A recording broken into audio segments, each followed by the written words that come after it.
Assalamu alaikum rahmatullah barakatuh. Hi to my Muslim brothers and hi to my non-Muslim brothers. Anyway, this one of my friends asked me another question about levels of martial arts. Yes, this is very important. Every level is different. When you practice for a very long time or short times, that is different levels.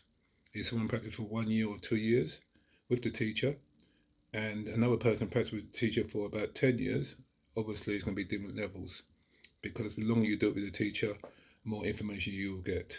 So that's very important. And how do you know things work in a situation? You can only find that by practicing, by sparring, touching hands with other people, doing drills with each other in a good manner with control, and then you can learn what you can do and what you can't do. You might fight with somebody and you can deal with them really easy.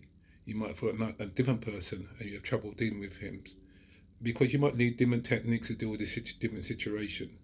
This is what we mean by different levels.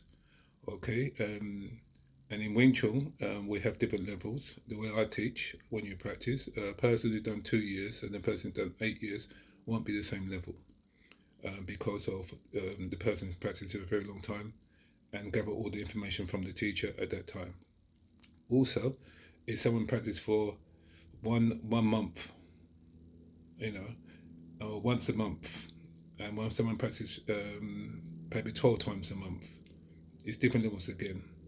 The more you practice, and the more the style will get into your system, and you get to understand it. But most important thing is understanding. You can practice something, and your body can do it, but you don't really understand it.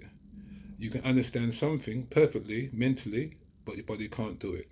You need both of them, understanding and let the body do it at the same time. This takes time and many years of practicing. So I advise all my guys, be patient with when you learn something. Test it to make sure it works, and test it with different people because when you test it with different people, the situation may change again because it depends on the circumstances of when you're fighting or sparring somebody. Okay, so it's very important to analyze why one thing works and why it doesn't work. If I lose a fight, I will analyze how do I lose. If I win a fight, I will analyze how do I win. So we're always analyzing and trying to improve ourselves in our martial arts, the way we practice, and where we practice in harmony with each other. But when you play for something for real, you only have one chance. That's the difference when you're practicing in your school, at home, or anywhere you might be practicing. But in a real life situation, once you step outside your goal or your gym and you're going outside, it could be in the office, it could be in the house, it could be at the bus stop, it could be anywhere. Once you step outside the gym, it comes alive. It's completely different again. Okay, so we try to make things realistic so you get the understanding of the real situation and when you're practicing the gym. But if you cannot practice in the gym and do it in the gym, it's really going to be for you hard to do it outside. The gym is a stamp to make sure you can do it before the teachers let you go out and tell you can practice this and practice that. Some people take upon themselves thinking that they can practice this and it might work outside. It may work outside, but if the person or the teacher haven't explained to you why it works and why it don't work, then you'd be stuck. Okay, so like I said before, all these forms that we learn is there for a reason. Can you apply them in a given situation? It's very important. And another thing you must understand is the energy. When people come with force or light force or springy force or hard force, can you deal with that situation again with technique at the same time? Or you come with a person who has not much technique but very, very strong. And you can push you up, push you away, lift you up, throw you to the ground, tie you up. You may need another technique for that person. Okay, so you might get another person, you might good at jabbing, throwing the arms at you, and you can't catch it. You might need another technique for that. You might get another person who's like judo, like to hold you and try and grab your clothes or try and grab your body and try and throw you to the ground. You might need another technique for that. You can see where I'm going to now. Every technique for every demonstration you must practice. If you only got three punches and one punch alone, and you meet someone that know nothing, maybe you can get away with it. But how you know someone that know nothing or not?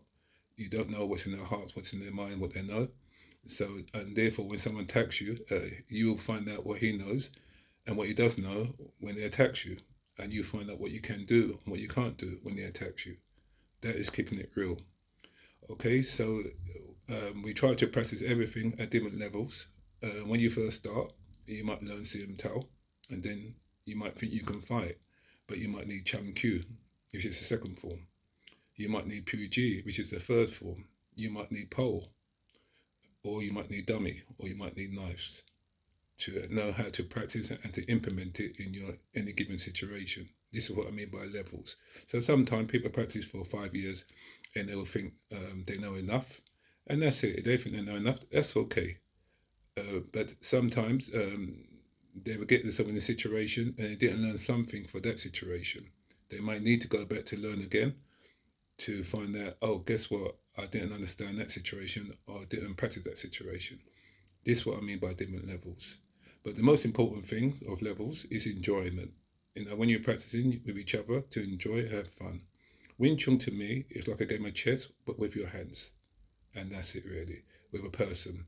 So therefore he can think, he's got sensitivity, he can change lines, he can kick, he can elbow, he can do many things, he can grab you, he can even bite you.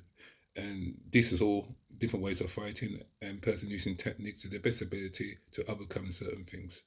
So it's very important that to know how to practice many, many things. It might take a long, long time, but it's best for you. So therefore you cover everything in any given situation. But do you feel that you learn enough and that's enough for you to learn, that is still okay. But if you want to learn more information, you admit that you've got to stay longer with the teacher and get more understanding. I hope you can benefit from this talk, what I'm talking about, so you can improve. We can't say which martial art is better. It's for you to find out for yourself what suits you, what you like to learn, and it's with you. What you think is better to learn with yourself, how you feel about any art form. I personally, I'm a Wing Chun practitioner. I do Wing Chun. Other people do different styles. We don't put down other styles at all. Always saying that if you like that style, the style you practice, enjoy. And if it works for you and you can use it in real life situation, that is good for you too. So the most important thing, pick what you like. Do not worry about other people, what style they do, what they don't, or what they can do, what they can't do. When you're fighting somebody, it's you and that person. It's not the other person you're talking about, or famous teachers you're talking about.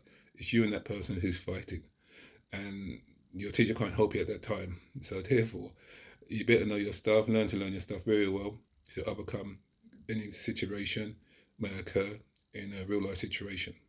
Anyway, this is just a short talk. I hope you can benefit from it. Thanks again for watching, and don't forget, I've got my workshop coming out at the end of November, the 23rd of November, 2024. So I hope you can come down. You can get all information on my Facebook, Sifu Louison, or you can get my information on my website, michaellouison at wingchunart.co.uk.